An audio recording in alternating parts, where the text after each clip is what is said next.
Hello, my name is Henry, and I am one of the official commentators for the Pokemon Go World Championships being held in San Francisco, California in 1 week's time. With Worlds being the culmination to an incredible year in competitive Pokemon Go, I felt it was only fitting to put together a list of predictions for what will happen at Worlds. I'm going to make some bold claims in today's video about how specific Pokemon will place at Worlds, and by the end of the video, I'll also list some names that I think are locks for Day 2 at the World Championships. Now this list is by no means exhaustive, but I wanted to highlight some trainers who I think have what it takes to make it far at Worlds. Now I did also make a video very similar to this before the 2025 Pokemon Go World Championships, and unfortunately, even though my takes about Pokemon ended up turning out pretty well, my takes with regards to who were locks for Day 2 actually ended up being more of a curse than a lock. So if you don't see your name on that list of Day 2 locks, that could honestly be for the best, as you may have just avoided the Henry curse. One quick reminder before we hop into today's video, you're watching this video on Henry, my second channel, and you probably haven't subscribed yet, so if you enjoy content like this, please subscribe to the channel, and let's get right into my Worlds predictions.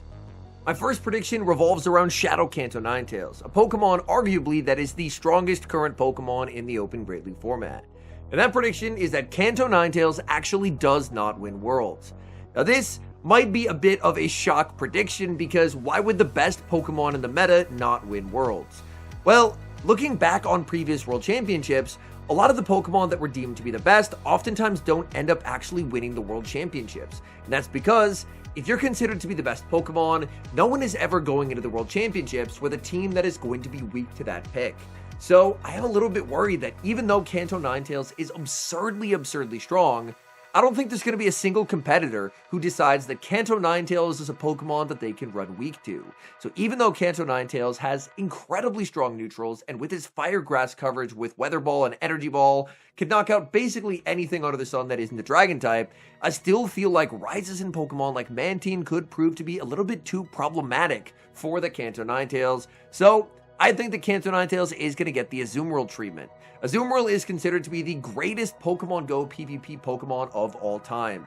Metas rise, metas fall, Azumarill is always playable. However, Azumarill has never actually won a World Championship. Throughout all of the years of competitive Pokemon Go PvP, all the winners, Azumarill has never been on the team because when Azumarill was top meta, everyone always made sure that they had multiple checks to Azumarill, so even though it was very strong, it was never able to run away with games. So that's my prediction. I think Kanto Ninetales ends up going the Azumarill route, and even though it will have a strong finish at the World Championships, I do not think it's going to win.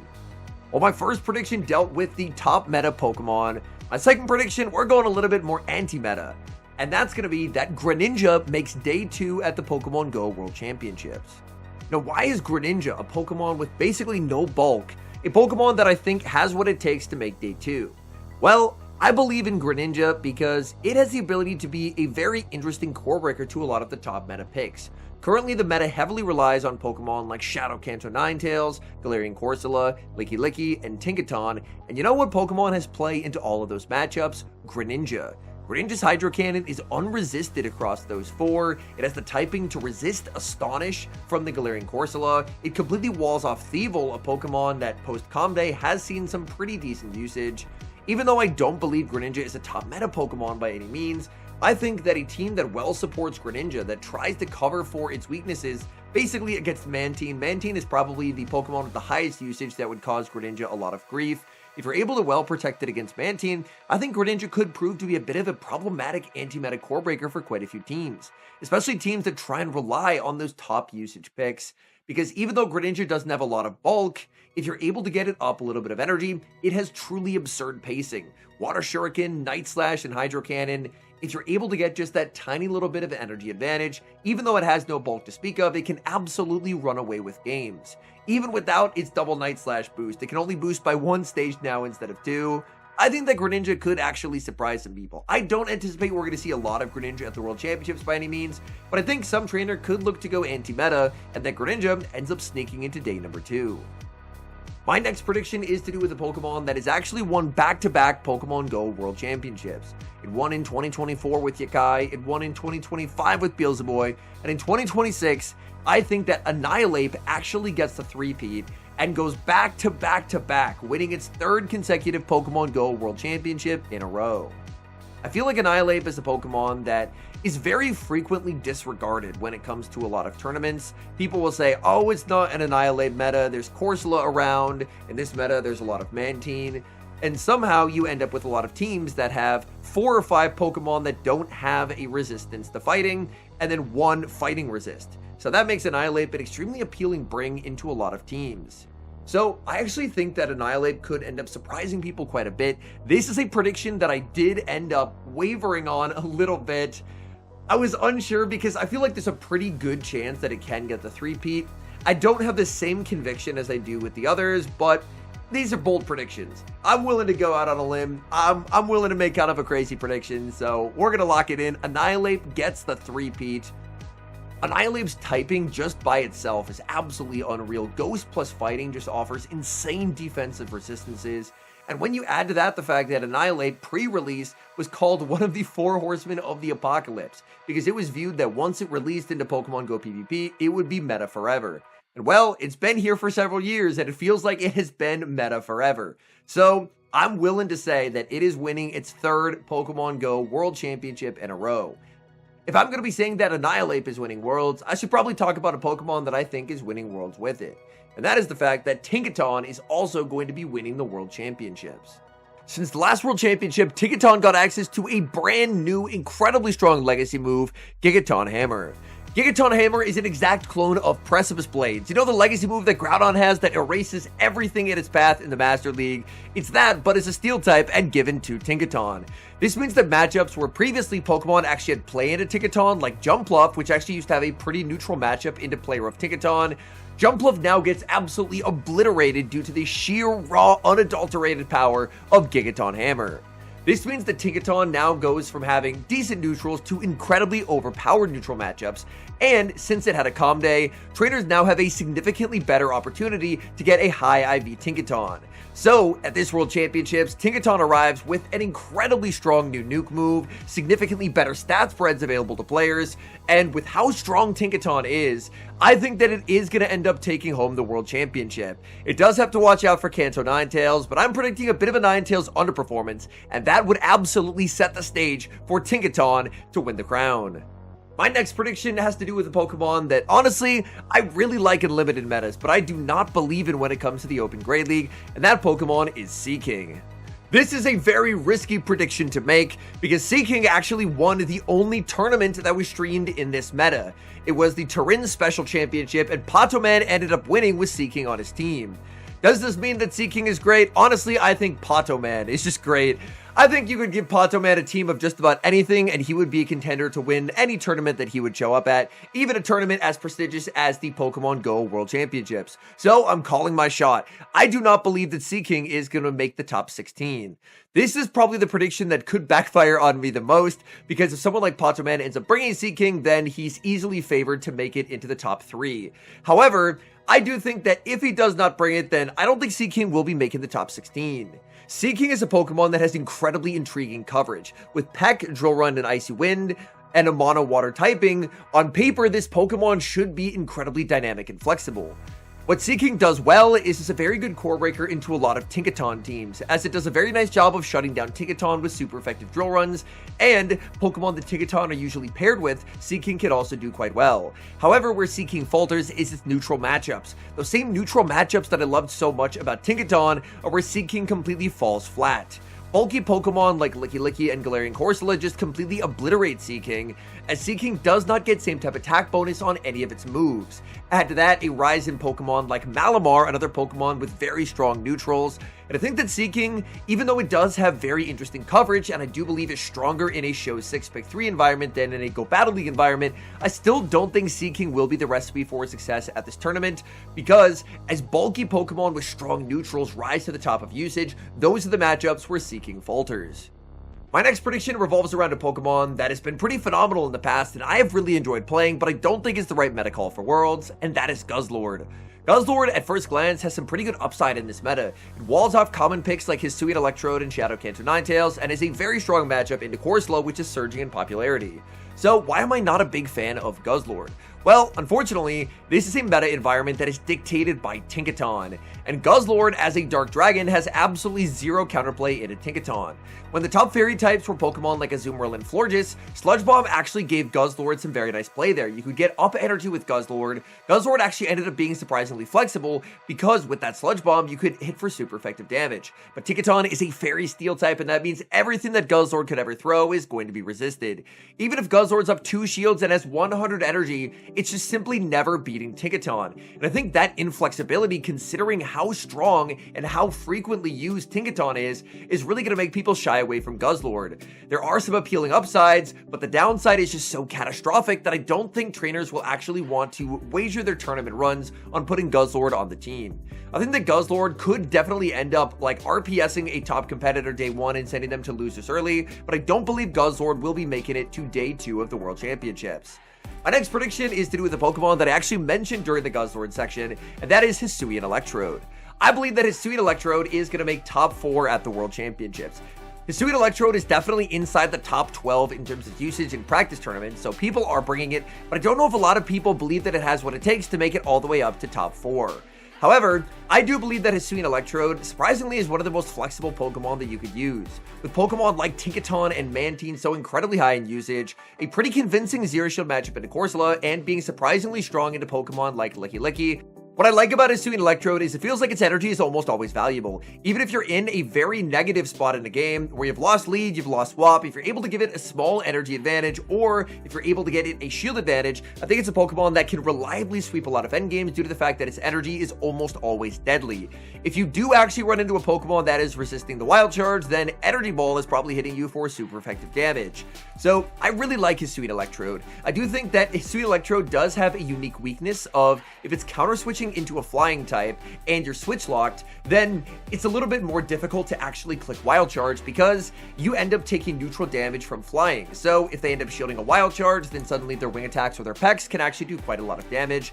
That to me is specifically where I think Hisuian Electrode could offer a bit of weakness, is the fact that it is not the most convincing counter swap into Pokemon down energy. However, I think it's pretty strong, so I think top 4 is a very reasonable finish for it. And finally, I'm going to reveal my day 2 locks, and I do want to issue a big apology to all trainers listed as day 2 locks, as if last year is any indication to go off of, I may have just cursed you. Okay, without further ado, here's the list. My first lock for day number 2 is Nighttime Clasher. Nighttime Clasher arguably started off the 2026 season with a kind of a slow start by his standards, but then once he got the win at the Latin American International Championships, it was like a fire was lit under him.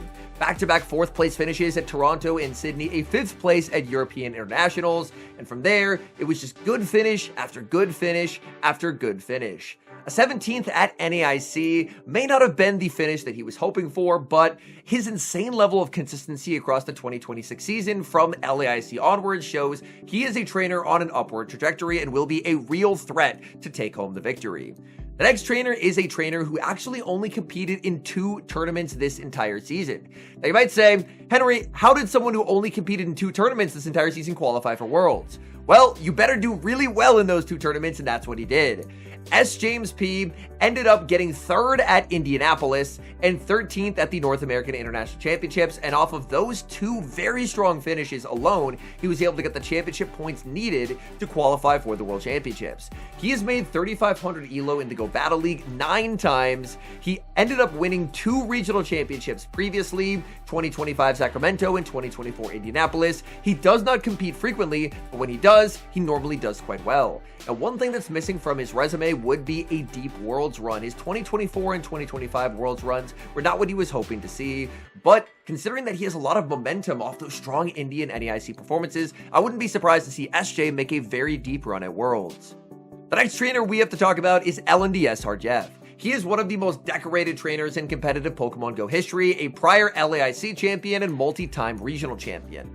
One thing that I think could really benefit LNDS Harjev at this tournament is the fact that he tends to shine his brightest in metas that are relatively unexplored. He actually won the first tournament of the 2025 season and the first tournament of the 2026 season in Monterey.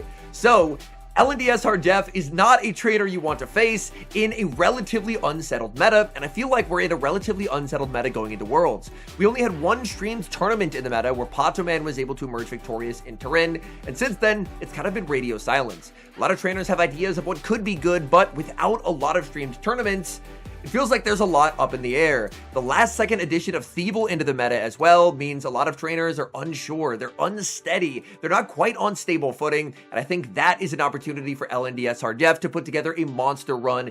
These are the kind of tournament conditions when he thrives. Next up, we have to talk about TZ Steiner. TZ Steiner arguably had the best season of anyone. His level of consistency was absolutely unmatched. 7th in Monterrey, 1st in Pittsburgh, 5th in Belo Horizonte, 4th at the European Internationals. His worst tournament of the entire season was a 13th at Curitiba, then 3rd at Orlando, 1st in Campinas, and then 3rd at the North American International Championships. That level of consistency is just absolutely absurd across an entire season. To have your worst tournament be a 13th place, and to get so many medals. Counting them up, that is 5 medals. Well, I guess technically at internationals you get trophies. So 3 medals and 2 trophies. An unbelievably consistent season from TZ Steiner, and he is going to be a trainer to beat when it comes to the World Championships. Our next lock comes to us from the Netherlands, and that is Inadequence. Inadequence's season can be summed up with the phrase quality over quantity.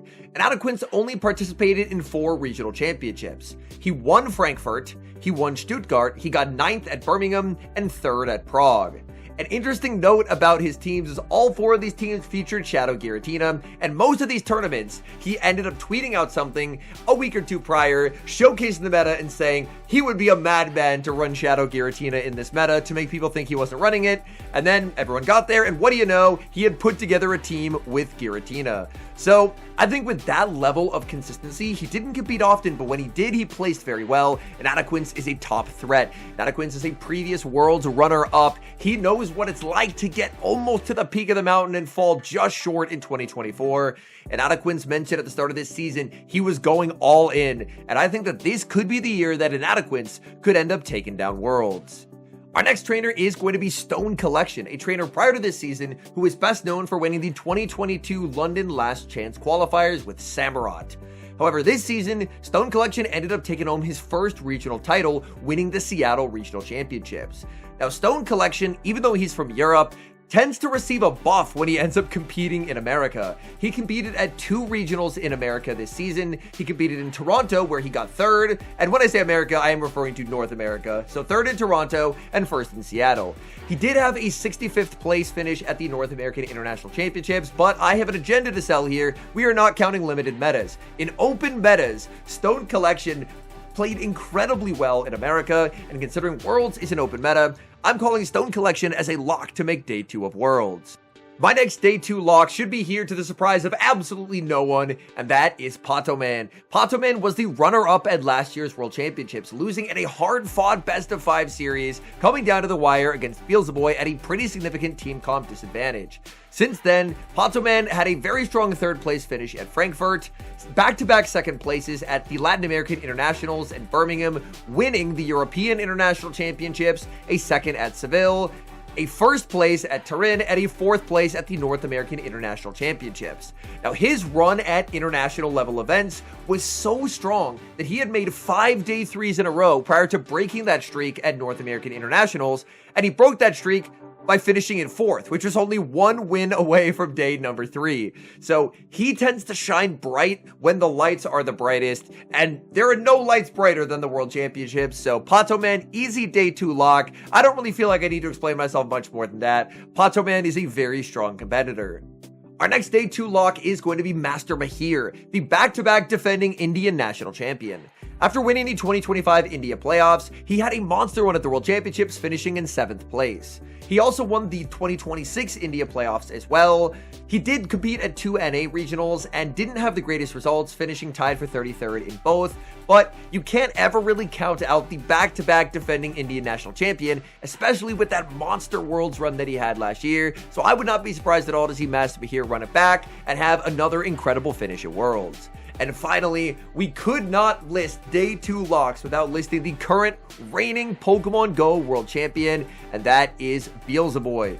Now, Beelzebub has actually competed quite a bit out of region in the 2026 season. He had a strong 7th place finish at the European Internationals, a 4th place at the Los Angeles Regionals, and a 7th place at the North American International Championships. So he did not sit on his laurels and rest after winning Worlds. He has been back out competing against the best and living up to his very high standards. So Beelzebub appears to be in top form coming into the World Championships, and that, if you're someone else who's competing against him, is definitely not something you want to hear, as Beelzebub is an absolute force to be reckoned with.